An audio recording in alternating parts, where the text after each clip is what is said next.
Assalamualaikum warahmatullahi wabarakatuh. Kami dari kelompok 10 akan mempresentasikan tentang Islam dan ekonomi. Perkenalkan, nama saya Yaki Wira Saputra.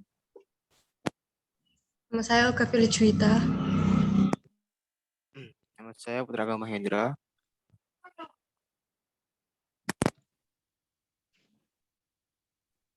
Nama saya Galeh. Definisi dari ekonomi Islam. Ekonomi Islam dalam bahasa Arab diistilahkan dengan al-iqtisyad al-islami. Iqtisyad atau ekonomi didefinisikan sebagai pengetahuan tentang aturan yang berkaitan dengan produksi kekayaan, mendistribusikan dan mengkonsumsinya. Ekonomi Islam merupakan ilmu yang mempelajari perilaku ekonomi manusia yang perilakunya diatur berdasarkan aturan agama Islam dan didasari dengan tauhid sebagaimana dirangkum dalam rukun iman dan rukun Islam. Muhammad Akram Khan mendefinisikan ekonomi Islam secara dimensi normatif dan dimensi positif. Ia berpendapat bahwa ekonomi Islam bertujuan untuk melakukan kajian tentang kebahagiaan hidup manusia yang dicapai dengan mengorganisasikan sumber daya alam atas dasar bekerja sama dan partisipasi. Prinsip dari ekonomi Islam yang pertama itu keesaan atau tauhid. Aksioma ini merupakan fondasi awal dalam pengembangan ekonomi Islam. Tauhid atau keesaan kepada Allah Subhanahu wa Ta'ala adalah hal mendasar yang wajib diyakini oleh manusia yang beragama Islam. Yang kedua ada equilibrium atau al-adl wa al-ihsan. Equilibrium atau al-adl didefinisikan sebagai keseimbangan dan timbal balik dalam hubungan manusia. Seseorang harus berlaku adil dan tidak boleh zalim. Apabila ada tetangga yang kesulitan karena suatu keterbatasan, maka sudah menjadi tanggung jawab kita untuk membantunya. Yang ketiga, free will atau ikhtiar. Manusia sebagai makhluk Allah yang paling spesial karena dianugerahi akal, memiliki kebebasan dalam berkehendak. Berbekal ilmu dan pengalaman yang luas, manusia memiliki amanah untuk menjadi khalifatul fil ardi atau khalifah di muka bumi untuk menjaga, mengelola, dan menikmati status kemuliaan tersebut di bumi ini. Yang keempat, responsibility atau fard. Setiap perbuatan yang dilakukan ada pertanggungjawabannya. Tanggung jawab manusia tertuang dalam 3 aspek, yaitu tanggung jawab kepada Allah, kepada diri sendiri, dan kepada masyarakat. Penggabungan ketiga aspek tersebut tujuannya adalah untuk meningkatkan derajat keimanan kita kepada Allah Subhanahu wa Ta'ala.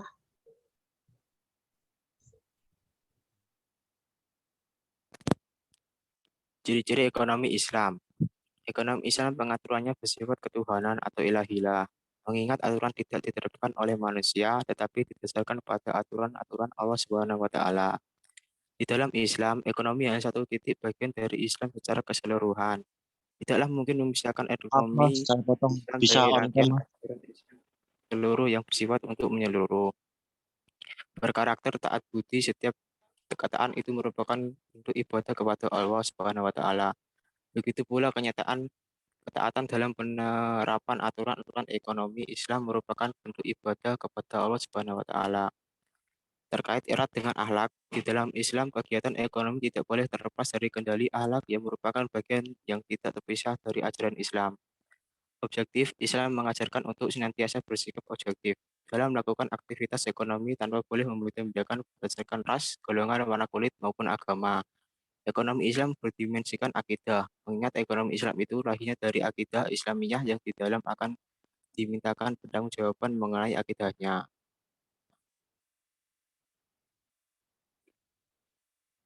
Memiliki kecakapan dalam mengelola harta kekayaan. Setiap orang harus mempunyai kemampuan dalam mengelola harta seperti hemat dalam berbelanja, tidak menyerahkan harta kepada orang yang tidak mengerti mengenai pengelolaan harta, tidak membelanjakan pada hal-hal yang diharamkan oleh Allah Subhanahu wa taala serta tidak membelanjakan pada hal-hal yang dapat merugikan orang lain. Perekonomian yang stabil atau kokoh, Islam mengharamkan bisnis yang membahayakan umat Isnani seperti riba, penipuan, perdagangan khamar, dan kegiatan maksiatan lainnya. Elastis artinya berkembang secara perlahan, didasarkan pada Al-Quran dan hadis sebagai rujukan ekonomi Islam. Sementara itu, implementasinya secara real di lapangan berdasarkan kepada kesepakatan sosial sepanjang tidak menyalahi aturan syariat. Harta kekayaan itu hakikatnya adalah milik Allah Subhanahu wa taala, bahwa kepemilikan seorang terhadap sesuatu adalah tidak mutlak. Daya gunaan harta dalam Islam harus dikelola dan dimanfaatkan sesuai dengan ketentuan Allah Subhanahu wa taala.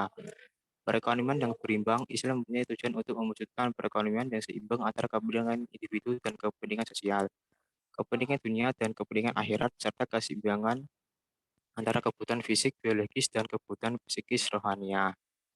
Memiliki target atau sasaran yang lebih tinggi, bertolak belakang dengan tujuan atau target ekonomi konvensional yang hanya mengejar kebutuhan semata. Ekonomi Islam mempunyai target atau tujuan yang lebih tinggi, yaitu merealisasikan kerohanian yang lebih tinggi berkualitas serta mendidikan kejiwaan yang tentram. Realistis, ekonomi Islam paham betul bahwa perkiraan bisnis dengan kenyataan tidak selamanya bisa selaras. Dalam hal tertentu, dapat saja terjadi pengecualian atau penyimpangan dari hal-hal yang semestinya.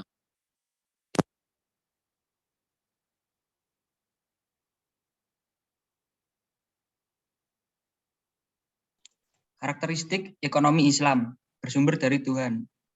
Ekonomi Islam sejatinya bersumber dari Allah Subhanahu wa taala. Pernyataan tersebut dapat dilacak dalam Al-Qur'an dan hadis. Keseimbangan antara material dan spiritual. Islam memotivasi manusia untuk bekerja dan mencari rezeki, dan Islam tidak melarang umatnya untuk memanfaatkan rezeki yang telah diperolehnya sesuai dengan kebutuhan, serta dalam rangka mendekatkan diri kepada Allah Subhanahu wa taala. Bertujuan untuk Tuhan. Segala aktivitas ekonomi yang dilakukan merupakan ibadah yang diwujudkan dalam hubungan antara manusia untuk membina hubungan kepada Allah Subhanahu wa taala. Universal. Ekonomi Islam bersifat sangat universal. Oleh karena itu, ajarannya dapat dipraktikkan oleh siapa saja dan dimanapun ia berada.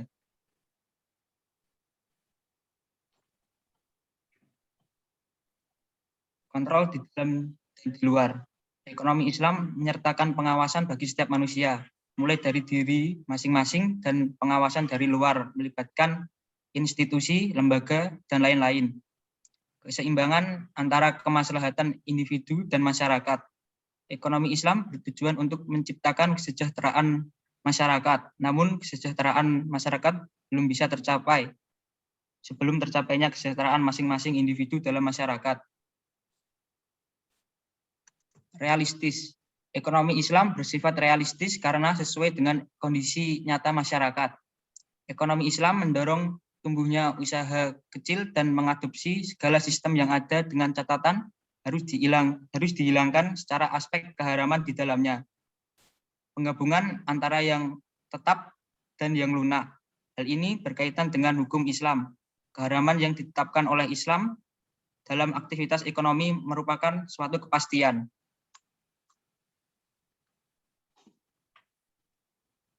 Presentasi dari kelompok kami akan membuka sesi tanya jawab.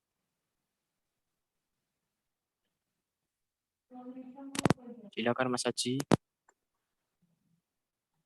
Mau tanya, tolong sebutkan dan jelaskan hadis ekonomi Islam.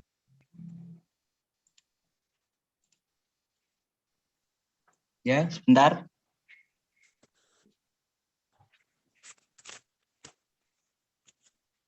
Apa saya ulangi lagi soalnya, Mas? Ya, ulangi lagi, Mas. Tolong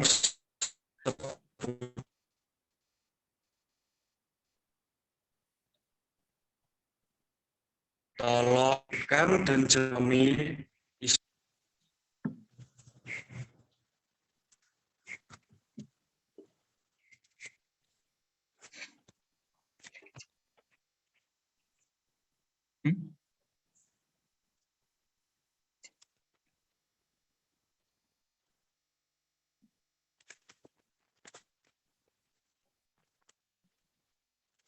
Gimana Mas Zaki?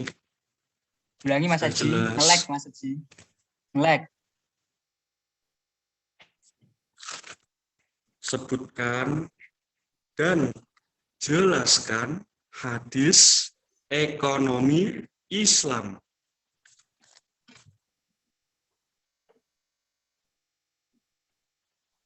Kurang keras ya Mas. Udah.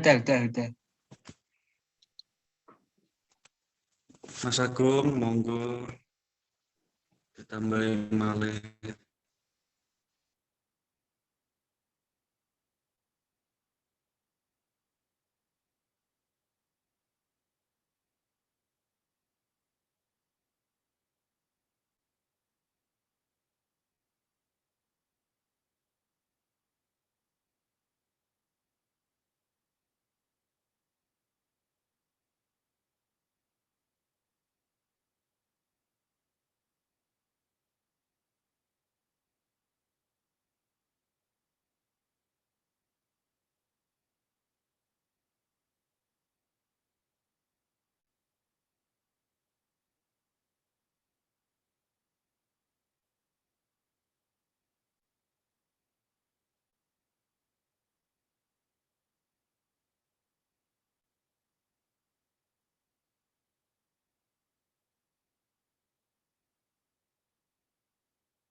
Ya Mas Haji, pertanyaannya disimpan dulu. Mohon yang lain bisa, kalau ada pertanyaan bisa bertanya. Ada lagi, boleh nggak Mas? Ya, nggak apa-apa. Apa pentingnya produksi dalam ekonomi Islam?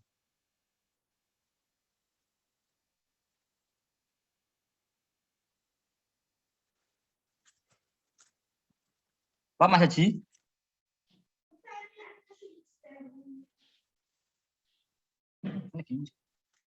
Apa penting dalam ekonomi? Kurang jelas. Nge-lag ya Mas? Nggih Mas, ngapurane. Sinyale kula elek. Saya pilihan wis. Ya, terima kasih Mas Haji telah bertanya. Saya akan menjawab. Apa pentingnya produksi dalam ekonomi Islam? Yaitu untuk menciptakan masalah yang optimum bagi konsumen, bagi manusia secara keseluruhan. Dengan masalah yang optimum ini maka akan tercapai falah yang merupakan tujuan akhir dari kegiatan ekonomi sekaligus tujuan hidup manusia.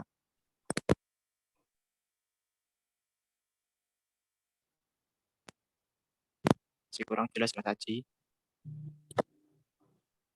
Makasih Mas. Sudah jelas.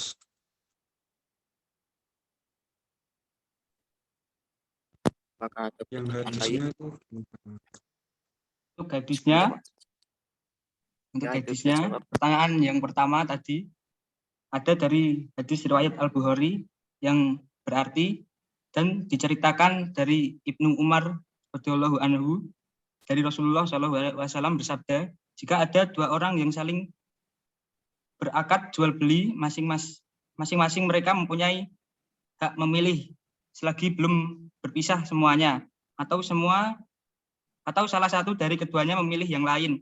Apabila salah satu dari keduanya memilih, maka keduanya telah melakukan jual beli dan hukum jual beli adalah wajib. Dan jika keduanya berpisah setelah terjadi akad jual beli dan masing-masing tidak meninggalkan untuk membatalkannya, maka jual beli itu hukumnya wajib. hadisnya kuwi ono piro ya Mas? Terus ada lagi hadis riwayat Muslim yang artinya hindari banyak bersumpah dalam berbisnis karena sesungguhnya Kalau yang demikian itu Al-Qur'annya baca Mas. salah. Apa? Tolong ada bacaan Al-Qur'annya ya kayaknya. Ya, Tolong dibacakan Mas biar semuanya pada tahu. ya Kayaknya sebentar. ada 3 ya Mas.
Untuk pertanyaan Mas Haji tentang dasar hukum Al-Quran, saya akan membacakan salah satunya. Diambil dari surat Al-Baqarah ayat 278 dan 279. Ya ayyuhalladzina amanu taqullaha wa dzarru ma baqiya minar riba in kuntum mu'minin. Fa ilam taf'alu fadzanu biharbim minallahi wa rasulih wa in tubtum falakum ru'usu amwalikum la tahmimuna wa la tuslamun.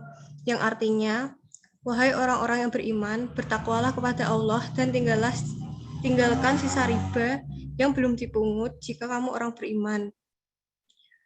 Jika kamu tidak melaksanakannya, maka umumkanlah perang dari Allah dan Rasul-Nya. Tetapi jika kamu bertobat, maka kamu berhak atas pokok hartamu. Kamu tidak berbuat zalim dan tidak dizalimi. Terima kasih. Iya Mbak, sama-sama. Ada pertanyaan lagi apa sudah? Kayaknya hadisnya memang ya Mbak. Isinya, Memang, Mbak, Ya, Mas, memang itu hadis salah itu ada satunya. banyak, Mas. Tapi kita nggak bisa nyebutin satu-satu. Ya, karena waktunya Iya, Mbak, terbatas juga. Sudah cukup. Mbak, makasih. Sekian presentasi dari kelompok kami. Saya akhiri. Wassalamualaikum warahmatullahi wabarakatuh. Waalaikumsalam warahmatullahi wabarakatuh. Warahmatullahi wabarakatuh.